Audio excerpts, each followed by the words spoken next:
noche en la que cada persona ha dispuesto su corazón a pesar del cansancio a venir a escuchar de ti y de tu palabra. Te entronamos aquí esta noche, Espíritu Santo, sabemos que tú estás aquí. Utilízame como tu instrumento, Señor, que seas tú hablando, impartiendo tu palabra y tocando cada corazón, Señor. Gracias te damos en el nombre de Jesús. Amén y amén. Seguimos hoy en el libro de los Hechos, ¿verdad? Para los que han estado viniendo los jueves anteriores, estos jueves de recarga, estamos en el libro de los Hechos. En este libro hemos estado viendo cómo la iglesia primitiva, la iglesia del Señor, avanza de forma sorprendente. Señales, prodigios, milagros extraordinarios del Señor, ¿verdad? Veíamos como enfermos eran sanados por el poder de Dios, que era indetenible. Pero los problemas comenzaron con los religiosos que empezaron a atacar este mover y a dañar el avance de la iglesia. Quiero que me acompañen en Hechos 12, del 1 al 12, si me pueden colaborar con la pantalla, por favor. Yo les voy a leer de la Nueva Versión Internacional, pero cualquier versión que tengan les funciona. Y quiero que por favor presten atención porque es un versículo un poco largo para que no se pierdan en la lectura, ¿verdad? En este tiempo, el rey Herodes hizo arrestar a algunos de la iglesia con el fin de maltratarlos. A Santiago, el hermano de Juan, lo mandó a matar a espada. Al ver que esto agradaba a los judíos, ordenó que arrestaran también a Pedro. Esto sucedió durante la fiesta de los panes sin levadura. Después de arrestarlo, lo metió en la cárcel. Allí lo puso bajo vigilancia de 4 grupos de 4 soldados cada uno. Tenía la intención de hacerle juicio público después de la Pascua. Pero mientras mantenían a Pedro en la cárcel, y esto es muy importante, la iglesia oraba con mucha fuerza y en todo momento por él. Una noche, Pedro dormía entre 2 soldados, sujeto con 2 cadenas. Afuera estaban unos soldados vigilando la entrada de la cárcel. Esa misma noche, Herodes había planeado sacar a Pedro para hacerle juicio. De repente apareció un ángel del Señor y una luz resplandeció en la celda. Despertó a Pedro con una palmada en el costado y le dijo: «Date prisa, levántate». Las cadenas cayeron de las manos de Pedro. Le dijo además el ángel: «Vístete y cálzate las sandalias». Así lo hizo y el ángel añadió: «Échate la capa encima y sígueme». Pedro salió detrás de él, pero no sabía si realmente estaba ocurriendo lo que el ángel hacía. Le parecía que estaba viendo una visión. Pasaron por la primera y la segunda guardia y llegaron al portón de hierro que daba a la ciudad. Este portón abrió por sí solo y salieron. Caminaron unas cuadras y de repente el ángel lo dejó solo. Entonces Pedro comprendió todo y se dijo: «Ahora estoy completamente seguro que el Señor ha enviado a su ángel. Él me ha liberado del poder de Herodes y de todo lo que el pueblo judío quería hacerme». Amén. Lo primero que podemos ver aquí, iglesia, es que el mundo siempre va a tratar de detenernos, que el mundo siempre va a tratar de detener nuestra obra. Esto es un escenario un poco oscuro porque vemos que Santiago, o también en otras versiones se puede ver descrito como Jacobo, es asesinado por llevar el evangelio. Y para entrar un poquito en historia, este apóstol Santiago no es el hermano de Jesús, es el hermano de Juan. Es el primer apóstol en morir, es decir, que él fue el primer mártir de la iglesia primitiva. Vemos aquí cómo el enemigo, en este caso, utiliza a Herodes Agripa para tratar de frenar el poder que tenía la iglesia en ese momento. Este Herodes Agripa, también para profundizar un poquito, es el nieto de Herodes el Grande, el que en su momento mandó a matar a todos los bebés de Belén con el nacimiento de Jesús. Es decir, que venía pues de un linaje que ya quería desde antes detener el evangelio y el poder de Jesús, ¿verdad? También pudimos ver como en capítulos anteriores, para los que estuvieron viniendo los jueves pasados, se usaron a otros pueblos en contra de la iglesia, como fueron los saduceos, los fariseos y pues ahora en este momento al rey Herodes a través del pueblo judío. Nosotros como cristianos también debemos entender que no estamos exentos de pasar tribulaciones y que también debemos sacrificar ciertas cosas por seguir a Jesús. Y sé que esta palabra a veces es dura de escuchar, porque nosotros venimos muchas veces a la iglesia queriendo buscar palabra de aliento, una palabra que nos insufle, y ciertamente es así, porque la palabra es una palabra de aliento y palabra que nos insufla. Pero tenemos que entender que ser cristiano no es un picnic, no es algo que podemos tomar a la ligera, ni tampoco es una varita mágica que va resolviendo todo lo que nosotros queremos. La palabra no dice que va a ser sencillo ser cristiano, pero lo que sí te dice la palabra es que el Señor va a estar contigo en cada paso que nosotros demos. Dice Juan 16:33, yo les he dicho estas cosas para que hallen paz. En este mundo van a pasar aflicciones, pero anímense porque yo he vencido al mundo. Y claramente estamos en otros tiempos, ¿verdad? No quiere decir que por seguir el evangelio literalmente nos va a costar nuestra vida como le pasó a esos apóstoles, porque en ese momento seguir a Jesús era un delito. Seguir a Jesús sí podía costarles la vida a muchas personas. Pero en estos tiempos, si seguir a Jesús no te causa algún tipo de sacrificio, algún tipo de muerte social en tu vida, entonces somos solo admiradores de Jesús y no discípulos. Es decir, que queremos tener a Jesús en nuestras vidas, pero bueno, ahí de lejito, pero no realmente caminar de la mano con Él como Él nos los manda a hacer. Cuando nosotros comenzamos a seguir a Cristo, de alguna manera tenemos que empezar a renunciar a muchas cosas. Cosas que sabemos que no nos llevan a bien, pero que al final va a seguir para edificación de nuestras propias vidas. Yo te pregunto esta noche, ¿qué sacrificio estás haciendo por Jesús el día de hoy? Porque entonces queremos llevar una vida cristiana, pero sin soltar mi vida del mundo. Estoy en la iglesia y ese día amo a todos, me porto bien, mi vocabulario es excelente, pero apenas salgo de la iglesia y llego a mi casa es como pasar un chip.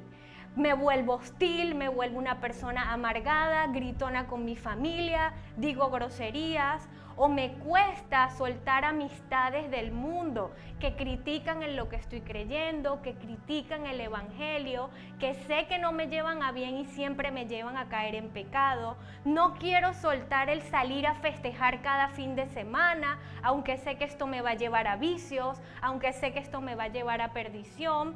O cosas también tan sencillas como las redes sociales. Me la paso metido en Instagram viendo la vida ajena, chismoseando lo que hizo uno o el otro, o estoy consumiendo contenido en internet, páginas de internet que sé que no me edifican, círculos viciosos con una pareja que sé que no me llevan a bien.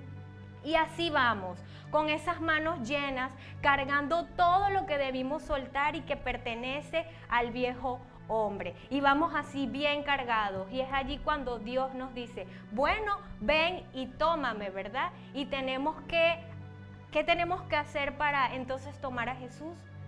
Soltar todas esas cosas que no nos permiten caminar de la mano con Él, ¿verdad? Dice la palabra, esfuérzate y sé valiente, porque todos queremos la bendición, pero no queremos vivir el proceso que eso conlleva. No queremos pasar por la parte complicada. Estos apóstoles, sin embargo, estaban dispuestos a entregarlo todo por el Señor. Antes era un delito seguir a Cristo y ahora nosotros tenemos millones de facilidades. Tenemos internet para buscar contenido bíblico, tenemos Biblias en millones de versiones, la Biblia del hombre, la Biblia de la mujer, la Biblia para el niño, tenemos la iglesia hacen cultos, si no puedes un domingo entonces el jueves, si no puedes a las 7 entonces lo hago a las 9 y aún así no queremos esforzarnos, ¿verdad? Oración a las 5 de la mañana, no, imagínate, a las 5 de la mañana, a esa hora yo estoy dormidísimo. Bueno, culto el domingo a las 9 de la mañana. Bueno, imagínate, es que el domingo es mi único día que yo tengo para descansar. Lo voy a gastar yendo al culto si descansar es primero. Bueno, entonces estás leyendo la Biblia en tu casa. Bueno, no, realmente es que cuando yo llego a mi casa, llego demasiado cansado y yo no tengo tiempo entonces para leer la Biblia. Dice Mateo 16:24. Entonces Jesús dijo a sus discípulos, si alguno quiere venir en pos de mí, niéguese a sí mismo, tome su cruz y sígame. Sencillo no es sencillo. No es sencillo dejar las cosas a las que estamos acostumbrados. No es sencillo dejar las cosas con las que nos sentimos cómodos, incluso sabiendo que está mal. Pero el mundo allá afuera te da aflicciones mucho peores y el Señor te dice que estará contigo en cada paso que tú des, allí respaldándote, en cada aflicción, en cada tribulación, en cada proceso, Él va a estar allí respaldándote. Amén. El segundo punto que podemos ver aquí es el poder de la oración ferviente. Hechos 12:5 dice: así que Pedro estaba custodiado en la cárcel, pero la iglesia hacía sin cesar oración a Dios por él. ¿Qué es una oración ferviente, iglesia? Una oración ferviente es una oración profunda. Es cuando tú derramas tu alma al Señor y tienes una conexión directa con el Padre. Y lo más importante, con fe, sabiendo que esa oración ya está hecha. Relata la palabra que la iglesia, al enterarse del encarcelamiento de Pedro, no hicieron más que orar. Habla de una oración sin cesar. No te dice la palabra que todos vinieron y se reunieron para ir a reclamar afuera de la iglesia porque Pedro estaba encarcelado, ni que se unieron todos a murmurar de Pedro o que se constrictaron y se pusieron todos a llorar. Te habla de una oración ferviente, una oración en unidad. Y entendamos que el encarcelamiento de Pedro, como lo dije arriba, cuando se referían a que iban a sacar a Pedro al día siguiente al pueblo, era para matarle, para darle la misma condena que le dieron al apóstol Santiago, es decir, matarlo a espada. Entonces, yo te pregunto, iglesia, ¿cómo te comportas cuando tú te enteras de algo grave? Algún problema que está pasando en tu vida, alguna situación que te saca de tus casillas. Por ejemplo, te enteras de que meten preso a un familiar por X razón. ¿Qué es lo primero que haces? Te pones a llamar a toda tu familia para ver quién tiene un contacto abogado, quién tiene un contacto policía que nos ayude o un político, o llamas a toda tu familia y lo primero que haces es decirle, ¿saben qué? Vamos a orar por esta situación. O por ejemplo, tienes un malentendido con tu esposo, con tu esposa, y te pones a pelear horas con él. No, que tú me dijiste, yo te dije, y entonces te molestas, te encierras en tu cuarto y empiezas en WhatsApp. No es la vida que merezco en Instagram. O agarras a tu esposo y le dices, mi amor, ven acá. Sé que es incómodo por lo que estamos pasando, vamos a orar antes de empezar la contienda. O por ejemplo, viene tu hijo y te dice, como decimos en criollo también, mamá, la maestra la tiene agarrada conmigo, siempre se mete conmigo y tú enseguida ¡pum!, explotas. ¿Qué? ¿Cómo es posible? Mañana mismo voy, hablo con la directora, a ver qué le pasa a ella, o agarras a tu hijo. Ah, tu maestra se está metiendo contigo. Está bien, vamos a orar todas las noches por ella. Y le enseñas el poder de la oración a tu hijo. ¿Cómo estás afrontando tus problemas el día de hoy? ¿Estás guerreando en el espíritu o lo tratas de resolver siempre todo en tus propias fuerzas? Pedro se encontraba en una situación de vida o muerte y su iglesia guerreó en oración. También podemos ver, y es algo que me causa bastante admiración en este versículo, la actitud que Pedro tuvo ante esta situación. Vayamos a Hechos 12:6 y podemos leer. Y cuando Herodes le iba a sacar, aquella misma noche estaba Pedro durmiendo entre dos soldados, sujeto con dos cadenas, y dos guardas delante de la puerta custodiaban la cárcel. La única palabra que a mí se me vino cuando leí esto fue paz en la tormenta. Pedro estaba dormido. A pesar de que a él lo iban a matar al día siguiente, él tenía paz. Yo no sé ustedes, pero hay muchas veces que a mí hasta las cositas pequeñas me pueden robar la calma, que no me dejan incluso dormir y uno pasa toda la noche pensando en ese problema, en esa situación. Tienes un problema con tu esposo o tu esposa antes de salir de la casa, o con tus hijos, o se te atravesó mal un carro de casualidad y tú pasas toda la tarde pensando en eso. ¿Por qué no le pité? ¿Por qué no le dije? ¿Por qué no hice esto? Y esas cositas pequeñas te roban la paz. Pero Pedro en esta situación tenía paz. Él sabía que su iglesia afuera estaba clamando por él para que se hiciera la voluntad de Dios. Y también estoy segura que el mismo Pedro, al entrar a la cárcel, oró, así como lo hemos visto en versículos anteriores, que cuando Pedro estuvo en varias aflicciones o en tribulaciones, oraba al Señor. Pero él estaba tranquilo y plácido. Él sabía que solo tenía dos opciones: o mañana salgo de aquí, o mañana me voy directo con mi Padre. Tenía certeza y convicción de eso. Ambas opciones para él eran agradables, buenas y perfectas, porque sabía que cualquiera de las dos eran la voluntad del Señor, pues tenía su confianza puesta en Dios. Imagínense esa convicción de Pedro, que aún sabiendo que iba a morir, y quizás para nosotros es algo inimaginable, porque imagínense que a nosotros nos digan, mañana vas a morir. Yo estoy seguro que ninguno concilia el sueño esa noche pensando, mañana, ¿cómo será? ¿Me va a doler? ¿No me va a doler? ¿Cómo va a ser? ¿Cómo va a pasar? Es algo inimaginable para uno, pero Pedro tenía paz en la aflicción. La oración te da paz. Por nada debemos estar afanosos. Si hay algo que te está molestando, te está incomodando, alguna situación que tú ves que está fuera de lo normal, colócala en oración. Ora antes de dormir, ora cuando te levantes, ora cuando tengas algún tiempito libre para que el Señor te dé paz. Dice Mateo 21:22, y todo lo que pidan en oración, creyendo lo recibirán. A esta es la oración ferviente a la que se refiere la palabra. Otro punto importante que vemos aquí es la oración en unidad, así como lo hizo la iglesia por Pedro. La oración de la iglesia movió la mano de Dios y destruyó el complot que tenía Herodes. Y este es un claro ejemplo de que lo que nosotros también debemos hacer y replicar como cristianos en estos tiempos, en unidad. Un solo miembro de la iglesia de ese tiempo estaba en problemas y toda la iglesia se unió. Había un cuerpo unido orando.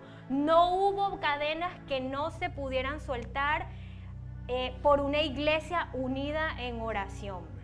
La oración es la herramienta más poderosa que nosotros tenemos como iglesia.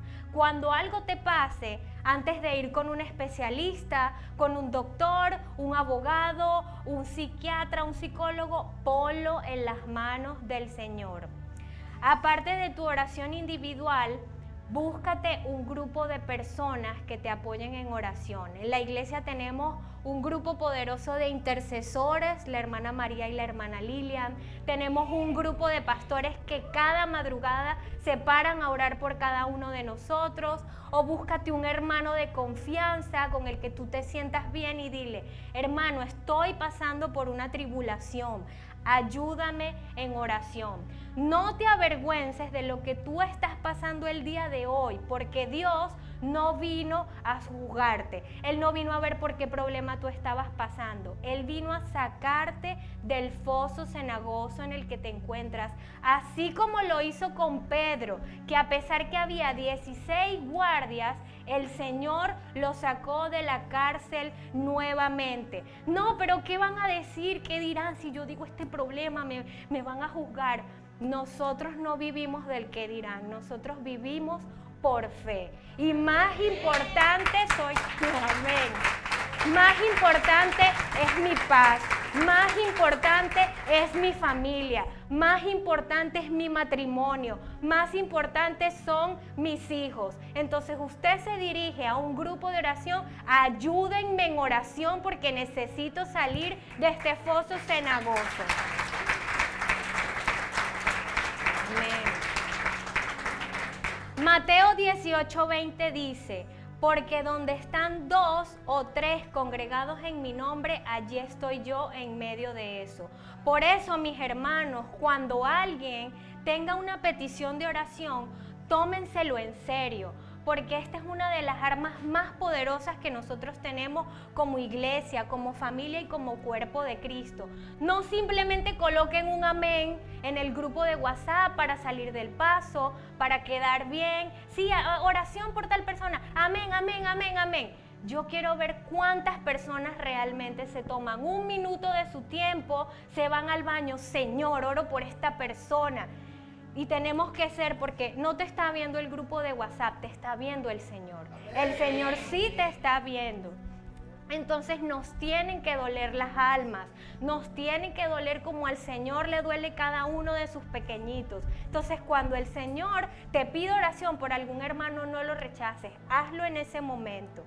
Y por último, iglesia, ya para ir terminando, levántate y actúa. Quiero que vayamos a Hechos 12:7. Hechos 12:7. De repente apareció un ángel del Señor y una luz resplandeció en la celda. Despertó a Pedro con unas palmadas en el costado y le dijo: date prisa y levántate. Las cadenas cayeron de las manos de Pedro. Le dijo además el ángel: vístete y cálzate las sandalias. Así lo hizo y el ángel añadió: échate tu capa encima y sígueme. Y Pedro salió detrás de él, pero no sabía si realmente estaba ocurriendo lo que el ángel hacía. Él parecía que estaba en una visión. Pasaron por la primera y la segunda guardia y llegaron al portón de hierro que daba a la ciudad. El portón se abrió por sí solo y salieron. Caminaron unas cuadras y el ángel lo dejó solo. Entonces Pedro comprendió todo y se dijo: ahora estoy completamente seguro que el Señor ha enviado a su ángel. Él me ha liberado del poder de Herodes y de todo lo que el pueblo judío quería hacerme. Vemos aquí cómo un ángel de Dios le apareció a Pedro y lo saca de la cárcel en la que se encontraba.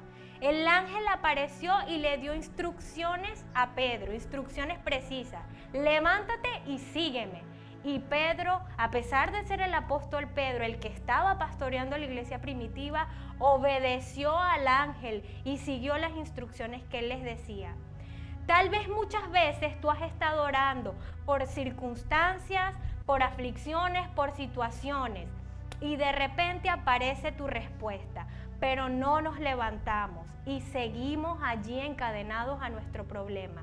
Por eso, iglesia, es importante que cuando Dios nos habla, tomemos acciones. Dios te dice, clama a mí y yo te responderé. Y quizás no se te va a aparecer un ángel físicamente, así como se le apareció a Pedro, o quizás sí se te puede aparecer, ¿verdad?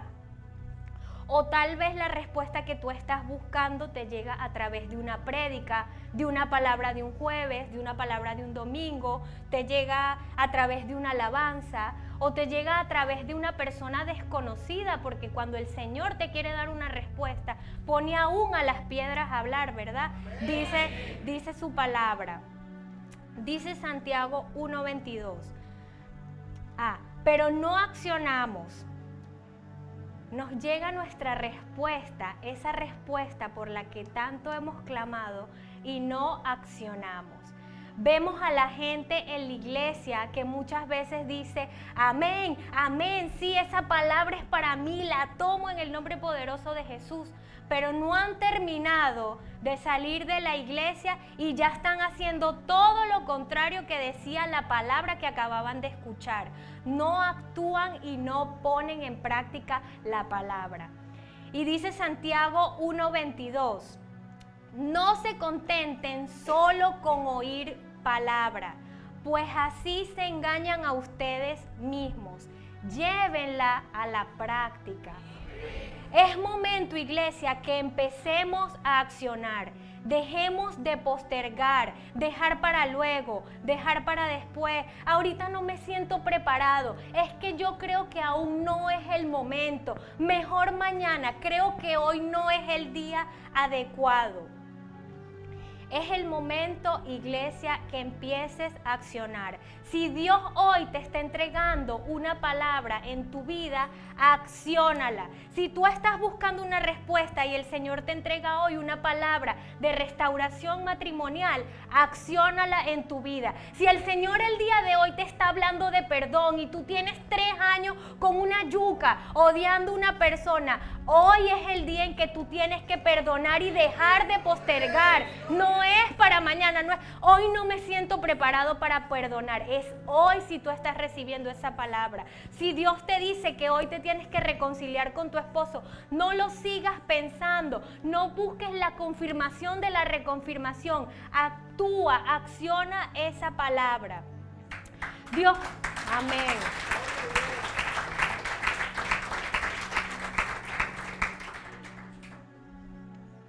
Si Dios hoy te está entregando una palabra de que ya es tiempo que tú emprendas tu propio negocio, ya te dio la idea creativa, ya te dio las finanzas, ya te dio todo y tú ahí sigues ahí con el temor, suelta ese temor.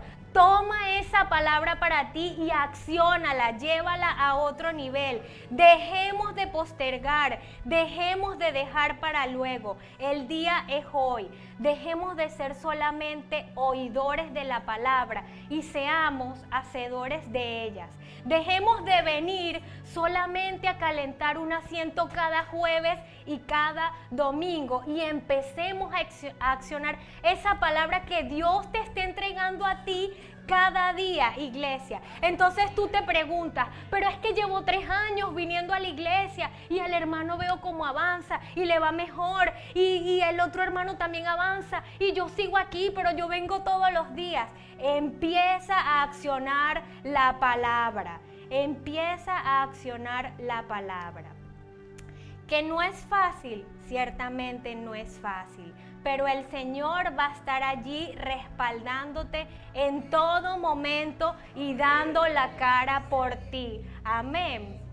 Dejemos de ser solo oidores y salgamos a la calle y empecemos a accionar la palabra. Bueno, allí donde se encuentran, les pido que inclinen sus rostros para orar por esta palabra. Gracias, Señor, te damos por esta noche.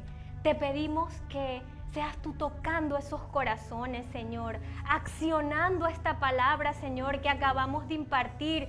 Te pedimos que esta iglesia, Señor, despierte, que empiece a accionar tu palabra, Señor, que despierten, Señor, que dejen de dejar de postergar, Señor, que dejen el para luego, sino para hoy, Señor. Te pedimos, Señor, que tú levantes a cada individuo y que te le reveles a sus corazones, Señor. Gracias te damos por cada vida vida, Señor, que está aquí presente, porque sabemos que esa palabra es para cada uno de ellos, Señor.